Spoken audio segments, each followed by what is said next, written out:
Hello WhatsApp guys, S আর all video channel new. তো আমরা চলে আসলাম স্ট্রাকচার ফিটিং করার জন্য। স্ট্রাকচার সলিউশন করার জন্য আমাদের সোলার লাগবে এখানে। যেহেতু আজকের থেকে শুরু হয়ে গিয়েছে, এখানে সকলে কাজ করছে এসে তো আমরা কাজ করছি পাহাড়ি এলাকাতে কাজ, আর গরমও প্রচণ্ড গরম পড়েছে এখানে। দেখতে দেখতে রোদের তাপমাত্রা বেড়েই চলেছে। আর এর ফাঁকে আমি একটা ছোট্ট শর্ট ভিডিও বানিয়ে নিলাম। ভিডিওটি আমি আপলোড করে দিয়েছি অলরেডি, তোমরা দেখতে চাইলে দেখে নিতে পারো। তো এখান থেকে আমার বন্ধুকে ক্যামেরা ধরিয়ে আমি নিজেই ভিডিওটা করে নিলাম। তারপর অন্য কাজে আমরা একটু চলে আসলাম। চলে এসে দেখলাম যে এখানে রড দিয়ে বালা করার জন্য রড কেটে নিলাম। আমি শুধু এটা তুলছিলাম যে গোল করার জন্য এল বানাচ্ছিলাম। এল থেকে ওটা ক্রিম একটা তৈরি হবে। देखो गाइस इधर काम चल रहा है। যদি কাজ করতে করতে सुबह से बहुत काम किया, ये दो हो गया। খাওয়া করে ফিরে আমরা বেরিয়ে যাব।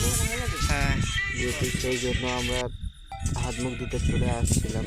তা বললো একটাই বেঁচে আছে, ওটা করে তোমরা খেতে যাবে। সেই জন্য আমরা তৈরি করছিলাম ওটা করে আমরা সাইডে ফিরে যেতে হবে, যেহেতু আবার গিয়ে আবার নতুন কাজ। তো আমাদের এই সাইটে নতুন মডেলের কাজ শুরু হবে বলে সেই জন্য প্যাকিংটা খোলা হচ্ছিল। যা এখানে যদিও ফাটা থাকে, কোম্পানি থেকে চেঞ্জ করে দেবে, সেই জন্য হিসেবে খোলা হচ্ছিল। আর আমি করে এলাম। তো সকলে মিলে তাড়াতাড়ি এটা খুলে দিয়ে চালু করবে বলে সেটাই ভাবছিলাম। তো সুপারভাইজার বলছিল যে তোমরা লাগাও, তোমাদের একটা পার্টি। ঠিক আছে, আমরা এটা আজকে শুরু করছি, যেহেতু পার্টি তো অবশ্যই দিতে হবে। এই বলে সুপারভাইজার চলে থেকে ওরা খাওয়ার জন্য গিয়েছিল, আমরা খেয়ে এসেছিলাম। তো এটা খুলতে খুলতে অনেকটাই দেরি হয়ে গিয়েছিল যে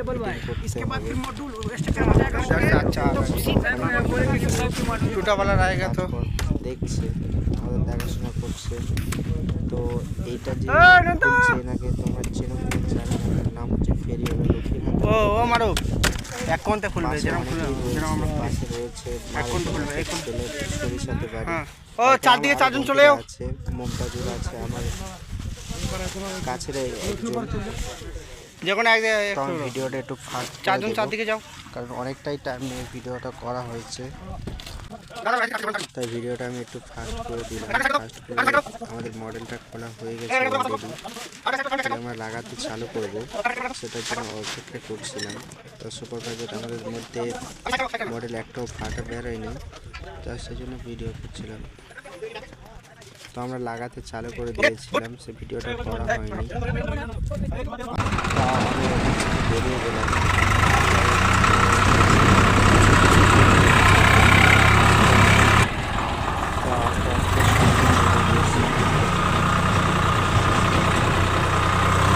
তো সন্ধ্যের মৌসুমটা কেমন লাগছে সবাই কমেন্ট করে জানাবেন অবশ্যই।